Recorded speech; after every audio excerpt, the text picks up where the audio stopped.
What's up, gamers? This is Proto, and welcome to another episode of Like or Dislike, where we look at some of the latest games that come out.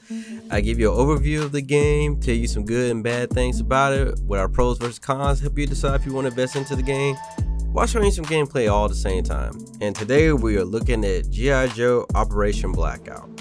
Now, this is a third-person action-adventure shooter game set in the GI Joe universe. This particular game is set in an era where Cobra is using bats, which are battle android troopers as their main fighting force. So if you follow the cartoons, or if you're nostalgic, or if you just want to reminisce about it, that's what this era is where we're fighting them in. Now, you have a campaign mode and a multiplayer mode that you can play through for this $30 game. So this is not a full price game. Keep that in mind as we get deeper into this review. Now, in the campaign, Cobra is trying to take over the world like they normally do, and they launched a surprise attack on the Joes and the world, crippling their technology except for their own. You get to play from both sides of the story, playing as some of the most iconic characters in the series during the campaign, and I really like that style. Like I said, instead of just playing through the campaign one time as GI Joe and then playing through it as Cobra, you actually flip-flop, so you'll do certain missions playing each one of them, so you get to see it from both sides at the same time. And I thought it was pretty cool how, like, with the intros and the cutscenes, they're like in a comic book style with audio playing. So if you grew up watching the cartoons, it gives you a little nostalgic vibe to it when you see those playing through. Now, you'll be able to choose certain characters for the missions, each with their own strengths and weaknesses. For instance, some are faster but can't take much damage. Some are like tanks and can take a lot. Some have a high fire rate, some have a low fire rate. So keep that in mind when you're choosing which characters you want to use. Now, each character has their own ultimate ability that comes in handy. Now, some of these ultimates are close quarters, while some can be used at a distance. And really, you just have to play with each character, use their ultimate, and see which style you really like. As you play the missions, you'll be given, like I said, side objectives you can complete that will reward you with additional outfits for the characters that you can switch out and rotate on. Weapons are kind of limited though, so you'll have basic weapons like handguns, rifles, and shotguns around the map and throughout the missions, but you can only carry 2 weapons at one time. Now, this is one bad point about that. Each character has their own specialty weapon that you can't switch out. So you can only really switch one weapon out, which I thought was like kind of bad mistake, because some of the specialty weapons, they work good, their character, some they don't. And if you don't like that particular playstyle of using that, for instance, Lady Jane has kind of like a bazooka type shotgun specialty weapon. So if you don't like using something like that, you can't switch it out. You can only switch out one weapon. So I stayed using an assault rifle because I could get a lot of rounds out. So keep that in mind.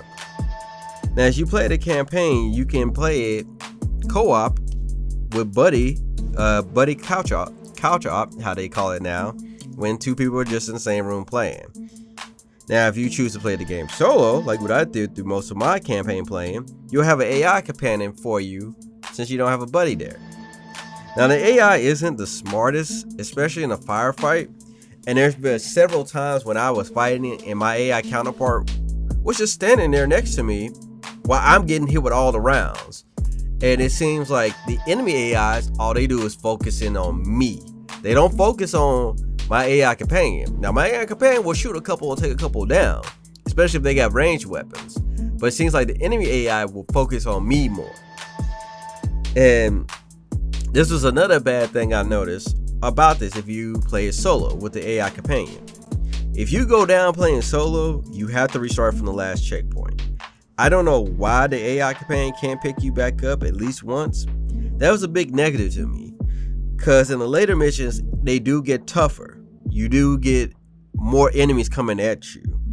And when you got multiple enemies coming at you all at once and they're all focusing on you and they're not even paying attention to your AI companion, you will get knocked down. You'll have to restart that whole checkpoint again, and that can get annoying. Now, like I said, I don't know why they didn't at least implement where if you got an AI companion, they can at least pick you up once, maybe twice, because other games do that. For instance, Payday 2, if I'm playing with nothing but AI companions, they can pick me up until I get arrested. And if I get arrested, that's the end of the game. So I don't know why they couldn't at least do that part where the AI could at least pick me up once, and then if I go down again, then have to do the checkpoint. And that's pretty much the campaign part of it. Now, on the multiplayer side, you can play with up to 4 players on couch co-op again, play modes like Team Deathmatch, King of the Hill, and the basic multiplayer modes. Now, unfortunately, you can't play this multiplayer online, and I honestly don't know why. The multiplayer mode they have set up for this would be perfect for playing online, playing with other people. The third-person shooter aspect, using the ultimates, the variety of maps they have, it would be perfect for online. I looked around, I checked and see, I tried setting up a bunch of different matches, but there was no way to bring it online. So I don't know why. But like I said, I think that goes to case in point because this is not a full $60 game. So it's kind of like they didn't implement that. They didn't have the budget for it. I don't know. I'm not a developer. I didn't develop the game. I'm just theorizing for what I've been seeing from playing the game.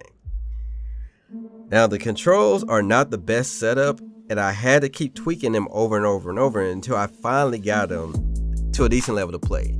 Usually, you'll get your controls set up within the first level. Usually, it's past second level of the game.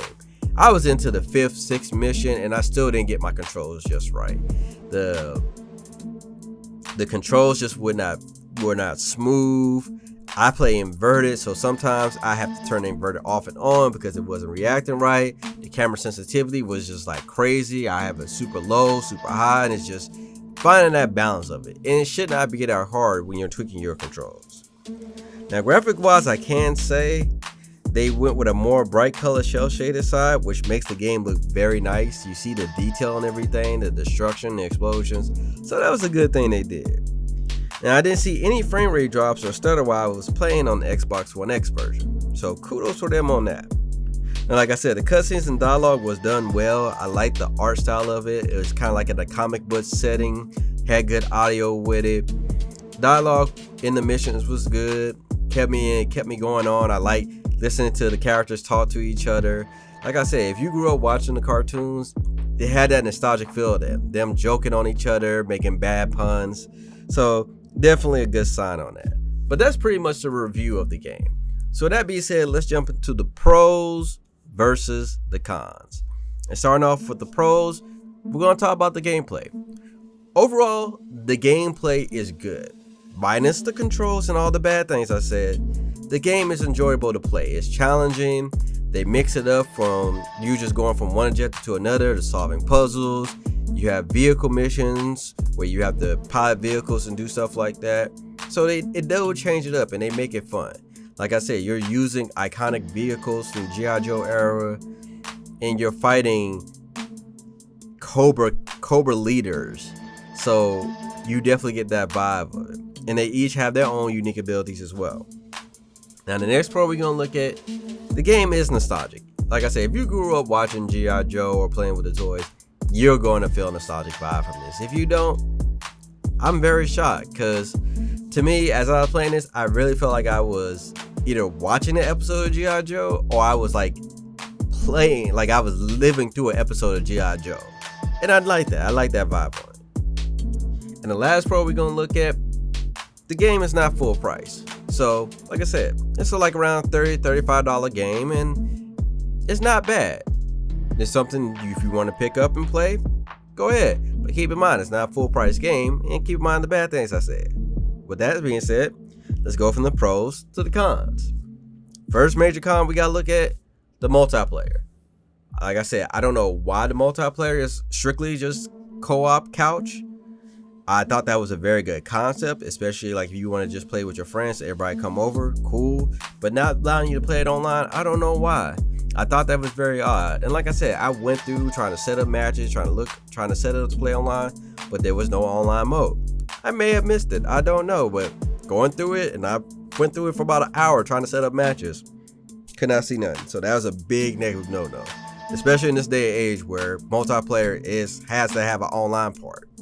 I mean, that's how you build your community. So with that con said, the next one we're going to look at is the controls. Like I said, the controls, it should not took that long to get a good feel for your controls. You should not be getting halfway through the game and your controls still don't feel right. Like I said, if you're an inverted person, it gets even more annoying.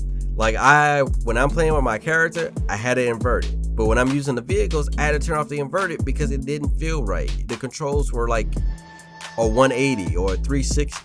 So if they work on those controls, the game can improve so much more.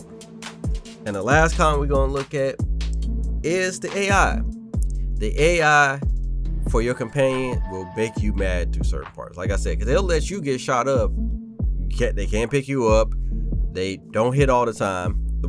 The AIs that have range weapons, they are actually decent and good. So that was a plus.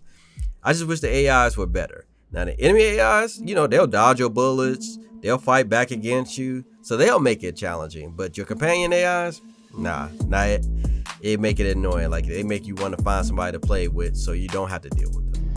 But that's just the pros and the cons. Now overall, I have to give the game a dislike because there's just too many crucial bad things about this game. I love the concept, I love the idea, the nostalgia vibe is good. But with bad controls, multiplayer that's restricted to couch co-op, I can't give it a like. And another thing, and it's just a personal thing to me because I grew up playing it, they didn't have a lot of the GI Joe and Cobra characters in it. Like that said, they had the main iconic ones. They had Duke, they had Scarlet, they had Roadblock, they had Cobra Commander, Destro, Baroness. They even put Firefly in there, which I was surprised. But there's so many other Cobras and GI Joes. You got Shipwreck, you got Sergeant Slaughter, you got Dial Tone. I mean, you've got all these, and what's crazy is you actually can see some of these characters, but you can't play them. So I wish they would have done that. At least let you rotate and play more different characters. With all the GI Joe characters and Cobra characters in the universe, they could have put so many in there. But hey, maybe they might drop them in a DLC. We don't know. But that's just my overall thoughts. Like I said, I enjoy it, but it's not a game I can see myself playing. There's just too many problems with it. But that's just my opinions. Let me know how you guys feel about it. If you got the game, let me know what you like, what you don't like about it. If you're thinking about getting the game, let me know if this helped you out or not. If you enjoyed the video, definitely smash that like button. Let me know you guys enjoy videos like this, and I'll work on doing more reviews on other games. If there's a certain game you want me to review, hit me up on our social media side. Hit me up on Twitter. If you haven't already subscribed, make sure you hit that subscribe button. I talk about stuff going on in the gaming and tech world. I do reviews on some of the latest games and tech that's out.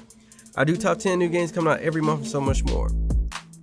Make sure to hit me up on our social media. Like I said, if there's a game you want me to check out, hit me up on Twitter. You can send me a DM on there, and I'll try checking it out and do a review on it. If you want to just talk about gaming, I might talk your head off about it, but I love gaming. You can catch me streaming on Twitch. I play indie, PC, and console games. I have multiplayer Mondays, indie day Wednesdays, and story day Saturdays. So, depending on what you like to see, I do a variety of it, and you can enjoy yourself and chat it up with me. But I'm gonna go ahead and wrap up this video. I hope you guys enjoy it. Until then, I'll catch you guys in the next video.